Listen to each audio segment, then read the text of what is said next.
not part of the equipment of the aircraft. Normally this is all empty here, and one of the reasons for that is for takeoff and landing, all the enlisted will sit here. Okay. They'll all be in this compartment. And that's because this is the strongest part of the aircraft. The wing spar comes through here, the bomb bay's in front of us, and that's all reinforced. So if, say, we're taking off and we have a gear collapse and being flattened down on the fuselage, you're sitting here, safest place. If you have to belly in after a mission, same thing. Safest place is right here.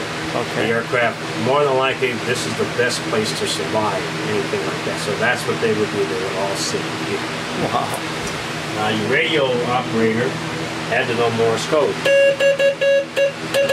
Even though he had a throat mic and what have you to speak with, the Germans got very savvy at intercepting our radio operations and what have you. And even if we were talking in code, eventually they could figure out where we were going to be and when we were going to be there. The Morse code was a little bit harder for them to decipher and what have you. So that was the preferred method when in a combat area for us to communicate back and forth. So all radio operators had to be proficient in Morse code back then. Wow. Now we're going to go forward. Oh, the other thing I want to tell you though, remember this is the 40s, we're fighting a war. This aircraft is basically all electric except for a few systems that are hydraulic. You carry nothing but fuel, oil, and bombs and bullets, and yet there is an ashtray at almost every single position. Where's the ashtray? Right there? This one is right here, and there's a few more of them. You go back to the aircraft and look for them, and they're all over the place.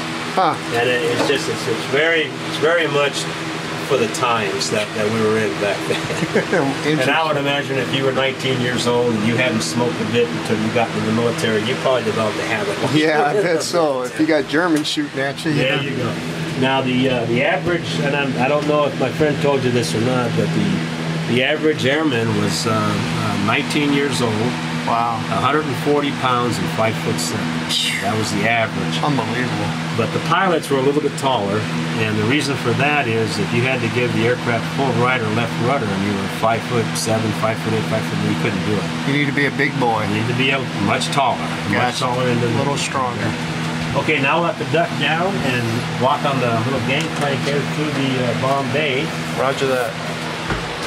What we've got here is we've got simulated load of 500-pound bombs.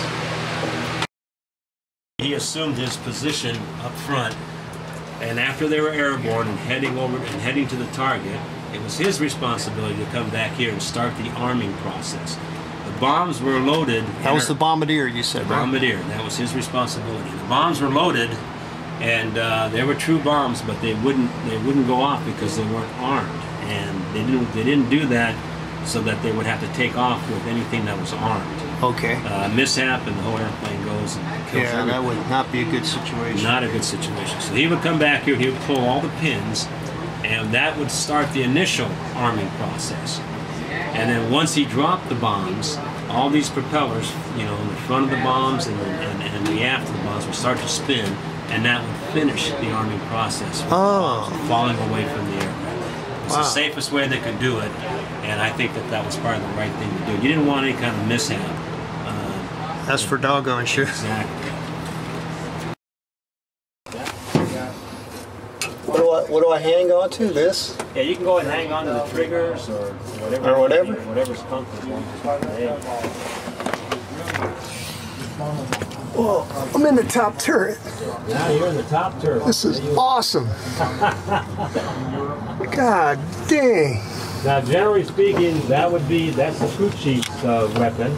Holy And the crew chief smokes. would be the top rankings enlisted man. And he actually would be the person that all...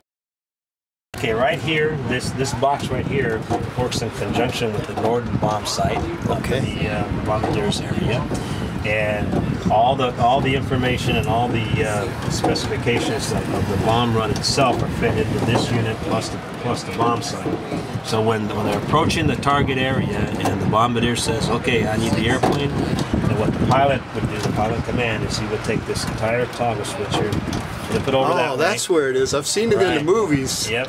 On the Memphis Belle, you know? Exactly right. Flip that over, and that's it. The Norden bomb sight is actually flying the airplane.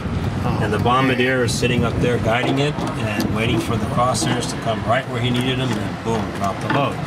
Now, if we were the lead aircraft, then really all anybody behind us needed to do was wait until we dropped and they could drop.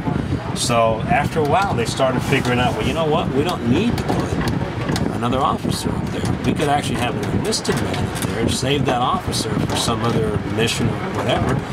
And all that guy would have to do was just sit there with his finger on the trigger, and as soon as the lead aircraft dropped, he hit the button. And later in the war, that's what we did.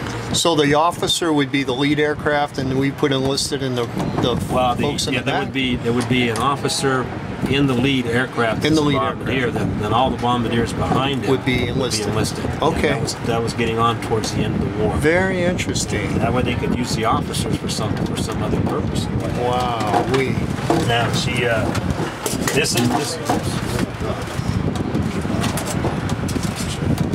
All right. This is what we call the flying side of the aircraft. So this is what the pilot in command does. He's responsible for how high he's flying, and level in the aircraft, speed, and so on and so forth. The first officer has the working part. He has to maintain all the pressure, the pressure in each one of the engines, watch the fuel gauge, manifold pressure, and all that stuff. So this is like the working side. This is the flying side. Now the superchargers, the turbo superchargers, yes. He explained to you. Okay, this is where he would in flight could engage them right here, 1, 2, 3, and 4, and he could actually, if he didn't need to boost, let's say he was locked in on number 1, because number 1 doesn't need as much boost as something else, and he could gauge that. Or he could just leave it like this and just dial his gauge here, and all of them would receive the same amount of boost. But he could actually control the boost going into each and every one of the engines if necessary. Wow. And so, for example, if one of the engines, let's say the number 3 went out, you could boost the power on the number 4 to compensate for 1 and 2? Yep, you could. Okay. And the other thing that you would do also is that your rudder control would help you keep from yawing. Oh, okay, sure. Gotcha. Well. For instance, if you lost the engine completely, because of battle damage, and that's one of the reasons the pilots had to be a little bit taller, because someone my height could not depress that rudder all the way forward if we needed that much rudder on this side to straighten the aircraft out. But somebody over 6 foot could. I see. And she had a rudimentary de-icing system for the windows up here. This box right here, if the pilot determines that we're going to have to abandon ship, then he would hit the black button on the left or port side first, and it would give them a 20-second long burst back there that would tell them prepare to abandon ship. And then after that was done, if the captain was absolutely sure there's no other way, then he would hit this one 3 times, and it would give them 3 2-second bursts, and that was abandon ship, abandon ship, abandon ship. And you better be gone at that particular point in time. Wow. Holy cow. And they actually had the best view of everything. I would imagine I'm so excited. That gets wet. Wow. Holy smokes. This is awesome.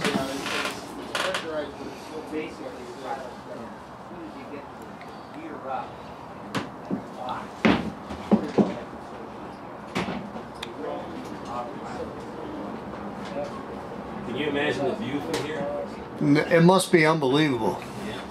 But I gotta tell you, I'm scared of heights, so I'm not sure I want to sit up in the nose section.